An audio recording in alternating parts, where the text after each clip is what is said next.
The train gather speed, और क्या होता है, ट्रेन अपने स्पीड को इकट्ठा करना, पूरे स्पीड रफ्तार से, और the wheels took up there song, और व्हील मीन्स पहिए, पहिए के चलने की आवाज़, लगता है ऐसा मालूम होता है कि एक गीत चल रही है, गीत बज रही है। The carriage groaned and shook, now the meaning carriage that is गाड़ी, and the second word is groaned, groaned a kind of sound, and shook means हिलाकर रख देना।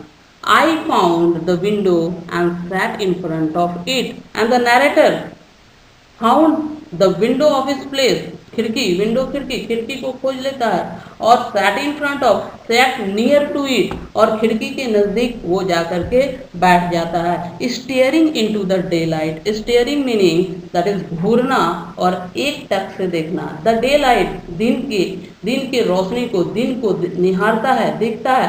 That was darkness for me, but because the narrator was blind, that's why the daylight and the darkness, light and dark both are opposite in meaning, and for narrator the light and dark that is of no use, narrator के भावनाओं को ठेस पहुंचाता है।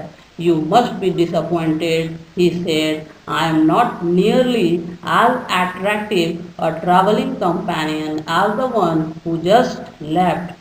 You now the co-passenger who just entered the train is telling that you must be disappointed. आप निराश हो गए होंगे, हताश हो गए, क्यों? क्योंकि मैं उतना अट्रैक्टिव नहीं हूँ। जो इसके पहले जो को पैसेंजर थी, जो लड़की थी, वो बहुत ज़्यादा अट्रैक्टिव थी। The one who just left, जो अभी तुरंत छोड़ी है, गाड़ी से उतरी है, who was an interesting girl, जो बहुत ही अट्रैक्टिव थी, बहुत ही सुंदर थी। I said, can you tell me, did she keep her hair long और short? The question about the hair is still in the mind of the narrator, and he wants the answer of that question, so he asks the co-passenger, वो पूछता है, जो यात्री अभी अभी आया है उससे पूछता है कि बताओ कि उसका बाल लंबा था या छोटा था। both are opposite in meaning, long, short, opposite word. I don't remember, he said sounding puzzled. So the co-passenger told that I don't remember, हमको याद नहीं है। He said sounding puzzled, और वो puzzled meaning हैरान या उलझा हुआ, हैरान होकर, उलझा हुआ होकर वो जवाब देता है कि I don't remember, हमको याद नहीं है exactly उसके बालों के बारे में, कि बाल कैसा था, लंबा था, छोटा था, जुड़ा बनाई थी या छोटी की हुई थी। I don't remember. It was her eyes I noticed, लेकिन मैंने उसके आंखों को एकदम ध्यान से नोटिस करके देखा था। नॉट हर हेयर, उसके बालों को नहीं देखा था, लेकिन उसके आंखों को मैंने बहुत ही ध्यान से नोटिस, बहुत ही ध्यान से देखा था। She had beautiful eyes, but they were of no use to her. She had beautiful, सुंदर, उसके आंखें बहुत ही सुंदर थे, लेकिन were of no use, लेकिन उस आंख का कोई भी यूज नहीं था। सुंदर था लेकिन उसका यूज नहीं। आंखों का यूज क्या होता है?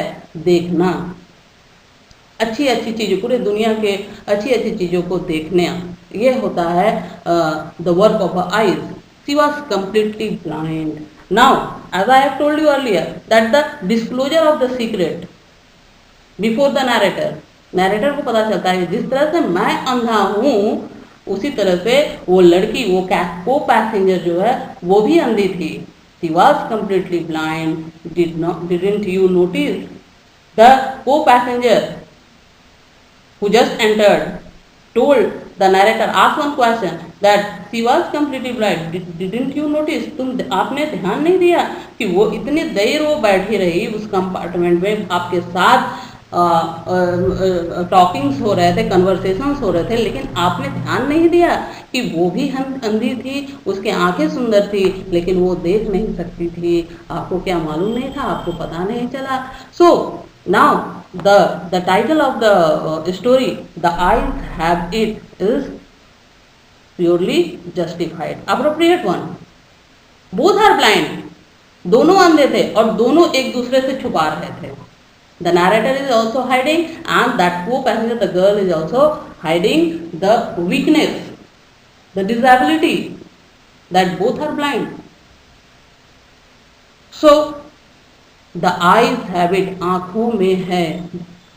कहने का मतलब ये हुआ कि आज भी नैरेटर के आंखों में है वो यादें जो दोनों ने, the narrator along with that co passenger, spend together in the compartment, एक दूसरे से किए, वो आज भी ताज़ा हैं. The eyes have it, but ज़रूरत है आंखों को बंद करने का, और जैसे ही आंख बंद करेंगे फिर से वो मेमोरीज ताज़ा हो जाएगी, फ्रेश हो जाएगी. So the eyes have it. In this way, the chapter is over, and the comprehensive check 3. 2 questions are given. Now I am going to give you the answers.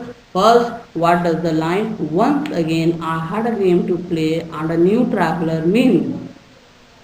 The line "once again I had a game to play and a new traveler" means that once again, एक बार फिर, once again a new passenger entered the compartment of a train, and narrator had a chance to communicate with him. How did the narrator come to know that the girl was blind? The narrator came to know that the girl was blind from the new co-passenger who just entered the train when the previous co-passenger left the train. So thank you. Once again, you will read the story from the prescribed English book Dahlia and enjoy the story.